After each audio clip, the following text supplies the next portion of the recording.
There we go. Good evening. Thank you all for coming to Cup of Gratitude tonight with Court Crandall. Excited to have Court here. Court and I go back to the college days, but it has been a really fun process kind of over the course of the years. Court and I have stayed in touch and watching the progression of things. So back, I could look it up, but I won't. He created a movie, Free Throw, which was working with kids in Compton, California. And it just was a really neat, he created a movie. It was an independent, was part of the Boston Film Festival. Is that right, Court? Yeah. It ended up being... Go ahead. It ended up being... Oh yeah, in the Boston Film Festival, amongst other places. Amongst other places. So, and then he's gone on to, well, he had a couple other movies before that, but I think that Free Throw really kind of marked kind of a turning point for you and kind of fun projects that he did afterwards. It included commercials, but it was Heroes of Summer, which just kind of highlighted folks with disabilities and kind of living life to the fullest, and created his own company, Positivity, which is really related, really, Court, to the work you do. You are, so I know you're a screenwriter, but you really work in marketing and advertising kind of deal. But Positivity has trickled through the years, and you created the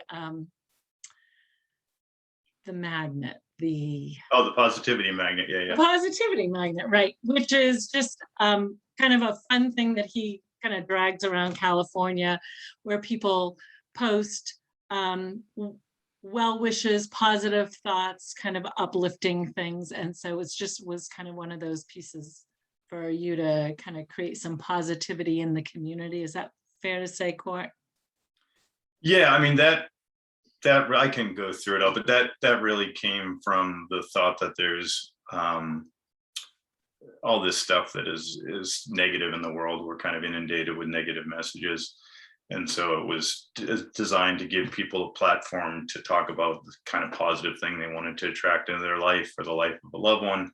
And in the process, kind of show that no matter what the community is, we all kind of want the same things for our family. So while politicians may try and separate us and create, foes in general, we're all pretty similarly built. We want, health for our families, success for our kids, things like that. So is there anything else, Court, that I didn't say that you wanted to add kind of in terms of the work that you do are kind of related to positivity, gratitude, kind of those pieces? No, I think it just for me came down to, I happened to do this. My son had played basketball with some boys from Compton who didn't really fit whatever preconceived notion I had of kids from Compton. And so I thought initially, well, let's do something to help these kids out and give them some of the opportunities maybe that he has that they don't. And so I raised some money to have a free throw contest for a college scholarship, and had in mind that, well, there's all these lines that divide people: race, politics, religion. Let's create one line that pulls them all together, which would be this free throw line at Compton High School. And went around and had Nike and Under Armour look like they were going to contribute to this, and then they didn't, and they hemmed and hawed. And then I went and got some friends to raise the $40,000, and we had this free throw competition and a bunch of crazy things, and we made this movie out of it, and a bunch of crazy things happened during it.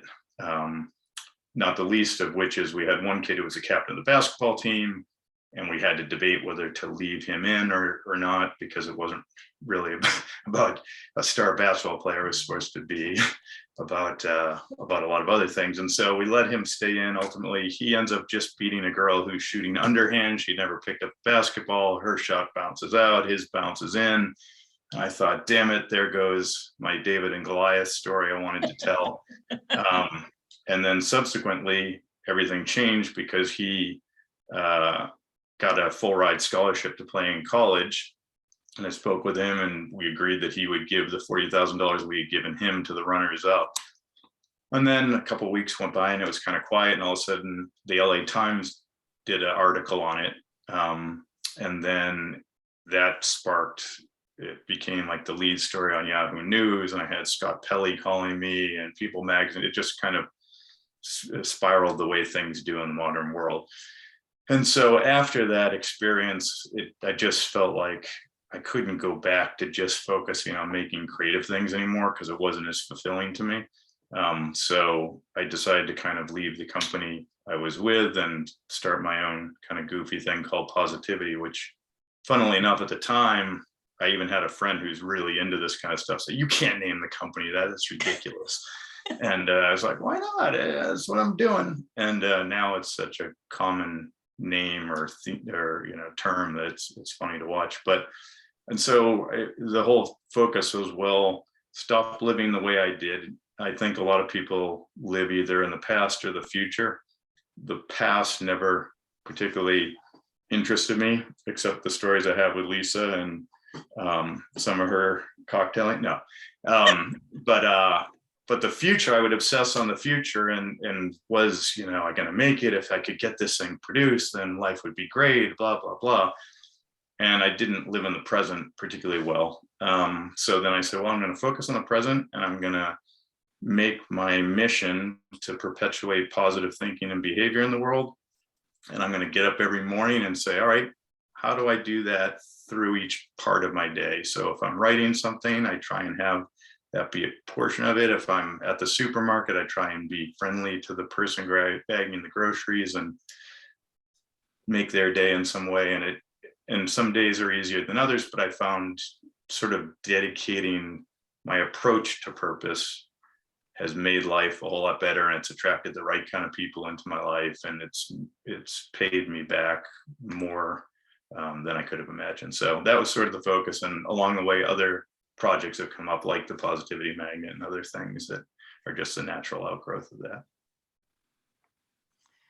So you have you kind of intentionally start each day then, Court, with kind of considering how you would like to promote positivity each day. Do you have a practice or have a kind of routine, or it's just kind of you wake up and think about it? I'm just kind of curious how you approach that, I try to, so the other big thing that's helped a lot is meditation. I don't know if anybody involved with meditation on here, but just doing 10 minutes of Vedic meditation in the morning, 10 minutes at night, I find is immensely helpful, because in addition to getting all sorts of ideas during that time, it just sort of grounds you, and you feel like the day is going to do what the day is going to do, and someone's going to cut you off while you're driving to the store or whatever, and it's all how you choose to deal with it.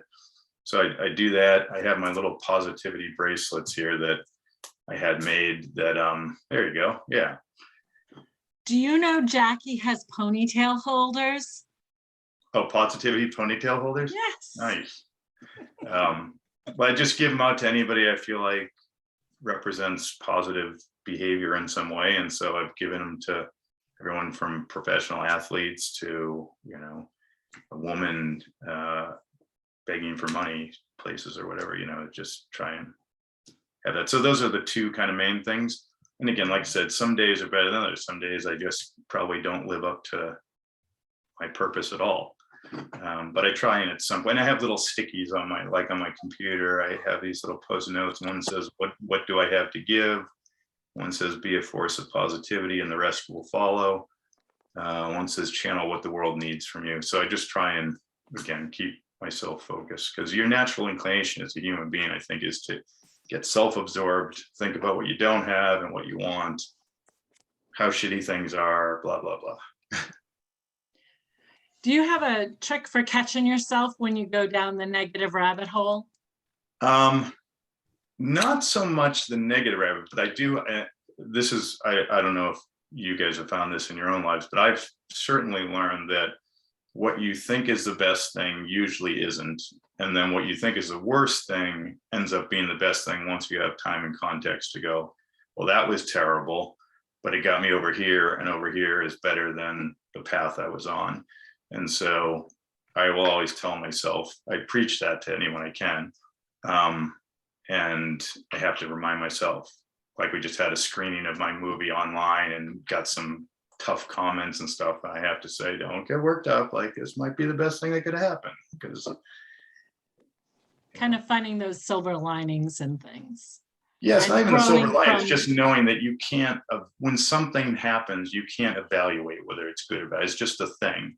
And Yeah. time will tell whether it was good or bad. But most often, if you're open to it, I also have changed my ways from, like, I used to glorify this notion that, you know, I picture myself bashing through the waves and get on my back and I'll make something happen, you know, creatively or professionally or whatever. And then I got so worn out that I finally just said, oh my God, I can't do this anymore. And once I let go and sort of went with the flow, you see all sorts of opportunities, all sorts of people come into your lives and present themselves to you. So my thing now is, like, if somebody comes in my life, I check with them and see, is there something I should be doing to help them? If I always try and help them, stuff ends up coming back. This movie I just did, a guy, I don't know if you guys are all on LinkedIn, but I feel like I've been on LinkedIn for however many years.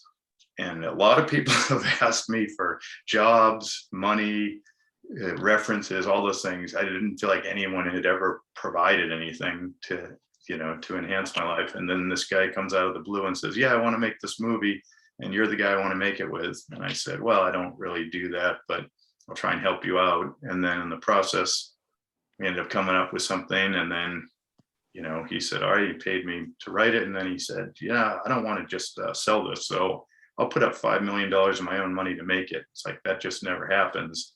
And it was all the result of just kind of saying yes and going with the flow and trying to help him out originally. Where if the old me would have just said, yeah, no, I don't have time for that. So really kind of being present and welcoming in kind of the different ways abundance kind of comes to us, comes through us without chasing it down, just kind of being. 100%. If you chase it, I really believe it tends to not come. If you're prepared and you are open, and you can't be lazy, but then that's where, if you don't force the way it comes to you, I think is Yeah. mostly. Do you have any I know you meditate, and I love the quotes that you have on your computer. Do you have practices, kind of gratitude practices, or is that kind of tied into your meditation? What does that look like, Court?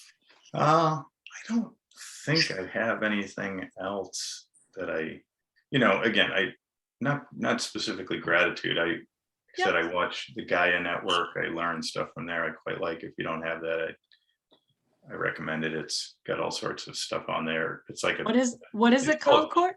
It's called Gaia, Gaia, and it's basically like an online TV network that has all sorts of stuff on there, that healing to past life stuff. I mean, just a bunch of stuff. If you're into those kind of things, there's a lot of fascinating information on there. So I watch that some. I make a point now of actually riding my bike to the beach. I live like half a mile from the beach. For years, I would never go to the beach. So I make a point of getting some nature every day. You know, because you get caught up in your routine and Right. like, I don't have time to go do that. Now I make time. It's like, it's half an hour, 40 minutes, go do it, come back. And see, I think of that taking time and being out in nature and going to the beach or whatever it is, being out in nature, as I see a lot of that as a gratitude practice, because you're kind of immersing yourself in the universe and kind of taking in the beauty that surrounds you, right? Because I have to Yes. imagine, right, that that's part of, you go out there and you kind of recognize and take in that. Is that fair to say, Yeah, Court? no, And 100%. it's, And it, again, it's funny because you guys at least are living in a place where there's a little more history. In Southern California, it's like anything past 1950 doesn't really exist. It's even been torn down and, new stuff's been put up and stuff. So everybody's point of reference is so recent, which gives themselves a false sense of importance. Um, and so I think getting back to nature, realizing that I find those things refreshing. And again, just opening your eyes and going, wow, that tree's really cool. Look at the way that thing that I used to live with blinders on, basically. right. And so kind of immersing yourself in nature is part of kind of another one of those, I'll say, grounding techniques, kind of just helping you be more present with that. Yep. Yeah, no, Fair to say. 100% gives me perspective. I also, I've sort of come, like anybody who grew up in New England, you either grow up Catholic or Protestant for the most part, probably, and you grew up Protestant, and I've sort of embraced Hinduism a lot more as time's gone on, and I've seen so much information that I feel like there's so much to reincarnation that, for me, that feels more real. In terms of, some people have a skill in this lifetime that they don't have, like they go under hypnosis and they're a virtuoso piano player under hypnosis, but they don't play piano. And I think there's some fascinating stuff. But even if you don't believe that, I think living as if you are going to be reincarnated changes the way you approach things. Because if you knew you're going to keep coming back, would you just chase money? Probably not. Would you behave differently if you thought this was one of many times you might go through this? So try and think of that every now and then. Yeah, absolutely. Are there any in particular books, Court, that you find kind of helpful or that have been kind of maybe impacted you in terms of kind of the positivity and kind of this shift in how you choose to live? Not really. I mean, there's, the ones through history, whether it's the Paul Coelho and the Celestine Prophecy and those kind of things. The Alchemist, whatever. There's one I just read, fiction that I thought was pretty good, called The Midnight Library. Have you read that? When you talked about it, I have. Yeah, I think I put it on. It is on good. I Facebook. haven't finished it, but it's kind of a fun read, and I don't typically pick up fiction books, so, Right. but I like it because it's short stories, so that just build on each other. Yeah, I mean, I just thought it was interesting that, again, the premise of you can lead many different lives just depending on which fork you take in your own each time, and none are inherently better than another. It's like you think you want to be the rock star, but if you actually had the rock star life, would that be the most satisfying life? It might not be. And so, again, just sort of making the most of each day. Right. Yeah. Does anybody have any questions or any thoughts or anything that kind of strikes them in the conversations? But does anybody just want to talk with the Boston accent so I can hear that for a little bit?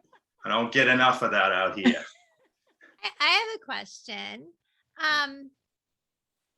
I often struggle with the social media concept of toxic positivity. Right. So I'd like to know your thoughts on that, because I feel like I'm always the most positive person in the room. So I fear oftentimes stepping out into just all of that, just out of that backlash, or, Yeah. am I being sensitive to other people? It is funny because there is, I do feel like there is that backlash that exists, and certain, again, I do feel like we're kind of all hardwired to drift towards the negative and whiny and complain and whatever. And so when somebody's positive, you either think like, what are they all about? Like, what are they trying to hide or compensate for? And my wife has called me out a few times being like, you can't just, tell people like, quit your job if you're not happy and do that. Like, it's not, don't be so glib. It sounds arrogant or whatever. And, but I do believe people stay in things way too long, you know what I mean? Whether it's relationships or career choices or whatever. And if they would just let it go and have faith that something better would come along, it probably would. But yeah, so I try and do it more through creating things. Like, again, if you have something you make, it makes it easier than just going around spouting Positivity. positive stuff. But I do, Yeah, no, again, that's true, because I started merging like my art with my poetry, and I think you're right. I definitely got more, I don't want to say feedback, but yeah, like more glowing reviews than just speaking Right. it. yeah. So yeah, so having that, yeah, no, Almost that's like two people need time to process something and not get defensive. And then in the same way, and they come around a little bit so they can sit with the art a little more than they can sit with. yeah. Right. Do you ever run into kind of that backlash court, like even with the positivity magnet? Did you ever run into kind of that? Not so much with that, although I'm sure there were some people that, had some issue with that. The funnier thing with that was watching some people, particularly like younger people, particularly younger girls, who were more interested in showing themselves with their thing they were putting out to the universe than they were putting the thing out to the universe. So, again, I feel like, to your point, social media sort of bastardizes all things and makes it about hype or propaganda or bragging or whatever. When I first did Free Throw, they mentioned it in some article on this advertising website, which was sort of like a place was like a bastion for people to make nasty comments without any fear of reprisal, because they don't put their real names on there and stuff. And so people have said like, oh yeah, oh my God, look how cliche this thing is. And it feels good to try and do good, but you're not doing anything. There was a few of those. And my attitude was, this was before it came out. I was like, could you just like let the thing happen? And then if you want to beat it up, what, fine. But yeah. Well, and I think a beautiful example of kind of that, the positivity through your creativity really was your Heroes of Summer commercials, Court. Like those to me were like the stories that you portrayed. So he did this commercial for Oberto beef jerky, and did you do 5, 7, how many? I think there was like 4. So the premise was, the tagline I created for Roberta was, you get out what you put in, which was predominantly about nutrition. If you put better nutrition in your body, you'll get more out of it. But I wanted it to also reflect life and altruism, where if you put good out into the world, good will come back to you. So we focused on 4 people. We got Randy Pierce, who some of you know, who's a friend of ours. He did Cup of Gratitude a while ago. Oh, nice. Yeah. So you know about his degenerative eye disease. So I called him up and said, hey, how'd you like to do a Tough Mudder? And that was super cool, because he came out and we had him go through the thing, and he had the cane and stuff. And there were a bunch of people at the start line where they're all chanting like, Randy, Randy, Randy. And I thought that would kind of dissipate through the course, because he was so much slower on account of being blind. And he gets through it, and he gets to this thing called, I think it's the leap of faith, where you had to jump and grab this T-bar and swing, and then you drop maybe 30 feet or something into this water, and 10% of the people hit this bell you swing at as you jump. And so he gets to the top, and the opposite happened where word had spread around the whole facility. And so he gets up top and they're all chanting, Randy, Randy. And he makes, like, feeling with his cane, he makes a jump and he actually hits the bell and people just go nuts. So that was cool. We had Richard Sherman, who was an athlete I worked for, came back to Compton, did a inspirational speech to the kids there, because his contention is that the problem is you need to stay real to these kids, because you leave the community and they, you know, you're just another kind of ideal rather than you're a human being, and talking about how they can make these changes in their own life. So he came back. Adrian, you had Adrian Hass. Yeah, the Adrian ballroom Haslett. dancer. That was Yeah. really a neat one too. So Yeah, she was the woman who lost her leg in the marathon bombing. So we brought her back to the finish line to do a triumphant foxtrot. And then a young boy with cancer who my son had played in their program called Brady's Bunch. They were actually the ones who created the term Boston Strong, really. oh, And wow. then it got, sort of appropriated after that. Oh, interesting. Interesting. It started Brady Strong. Oh, wow. Oh, isn't that interesting? So yeah, so I mean, I think, right, for me, it's been neat to see kind of that the positive energy and the kind of inspiring stories that you have shared over the years, Court, which I think, you know, Free Throw was just that was just a great movie. And the commercials were fun to watch. And so I think kind of learning about your process of just, right, that being really kind of mindful, present, and centered, I think kind of comes back and speaks all of us, like, just, right, we just gotta kind of take the day on without worrying about the future, the past, and just kind of keep our eyes on the here and now. So Focus on the here and now, lead with your heart rather than your head. And I don't know, seems to me to work out more times than not. right. Yeah. Does anybody have any questions? Anybody have any thoughts even? And thank you for your question. I think that was a great, you know, as we try to navigate a world of trying to be positive and trying to be grateful, and it can be a challenge when there's people out there who want to beat things down. So, anybody else have any questions or any thoughts? No? Do you have anything else, Court, that kind of strikes you as we're talking that might be good food for thought that somebody might appreciate hearing? Or I don't know. I mean, I don't know how you guys feel. It's been an interesting 4 or 6 years or whatever, driven largely by politics. I grew up in a very Republican household. I'm pretty lefty myself, but I see both sides of it. The part that's inspiring to me is that I feel like the next generation have a sort of more enlightened perspective.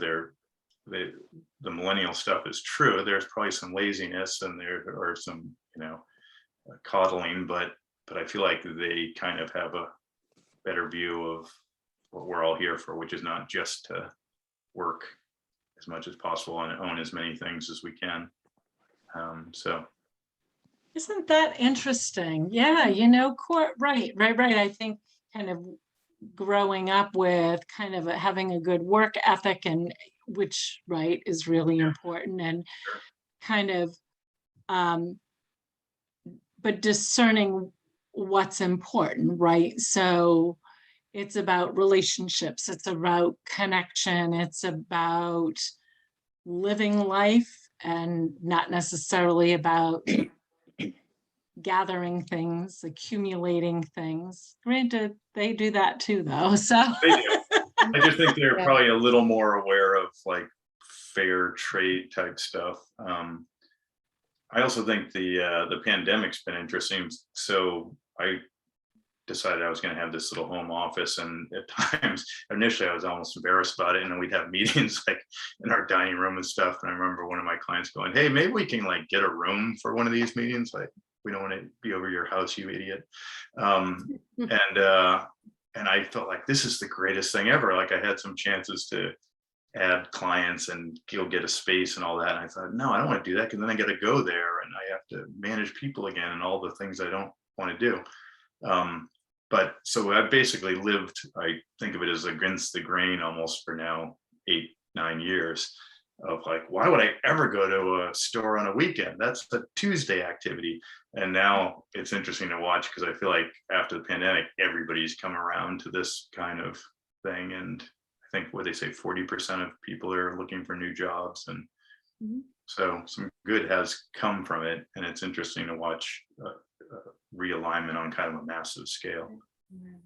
definitely, right. I think that it has slowed a lot of people down to kind of not needing to be on the go and kind of enjoying the quiet time. And I know for me, the pandemic it was like the first time, and I don't know how many years we could have dinner as a family 7 nights in a row. It hadn't, I think I figured it out. It had been probably 20 years of kind of, go with the kids, you know what I mean? So, so that was definitely kind of a real nice takeaway from the pandemic. Oh, yeah. So. I agree. So anyways, well, I want to thank everybody for being here, for taking part in this. Thank you, Court, for being here. It's fun to catch up.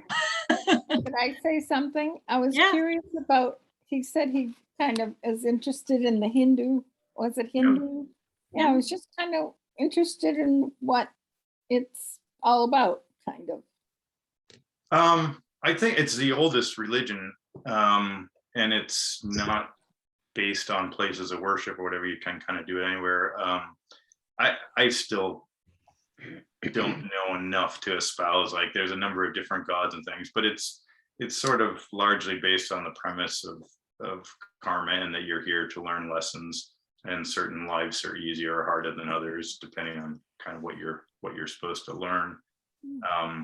But I just find it I don't know, more helpful to me. I'm trying to think of what the book was. There's a book that Steve Jobs was basically carrying around with him that I read right before he passed. I can't pull it now because of our advanced age. I can't pull anything anymore. Yeah. Maybe you guys don't have that problem, but But it's really kind of being just more mindful and present is a big part it's a big about it. component. And sort of, realizing that everything here has a purpose and a value. Or is, Also, I'm sorry, Lisa. I'm just, about Hindu, I'm wondering how different and like it is to Buddhism. It's pretty similar. Okay. I think most people kind of get into Buddhism, but very similar.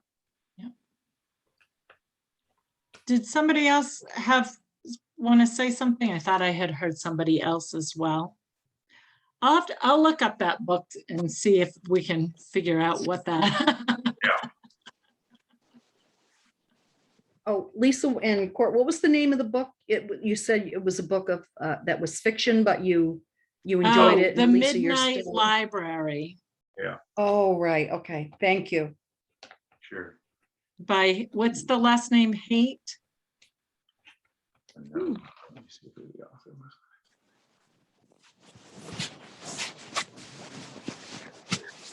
It's an easy read, Yeah. Patty. You, Haig, Haig.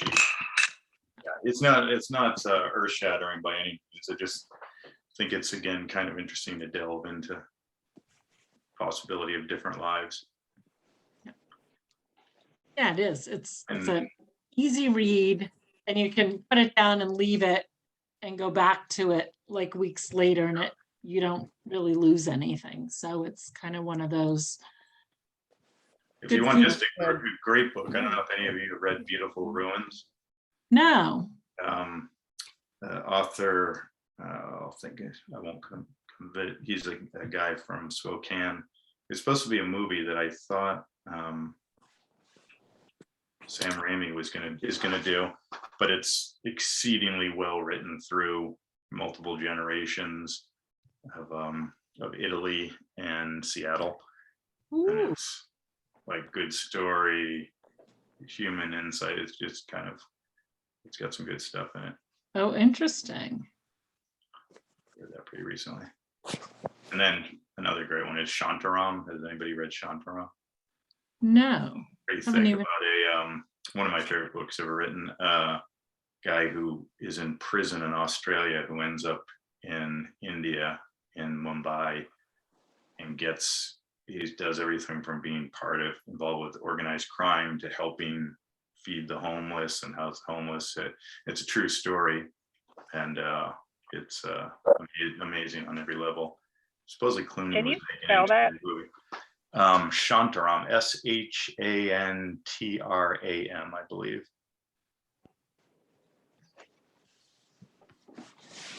Yeah, I know this crowd always enjoys kind of walking away with a book or two. So, yeah, those are both really good, really well written.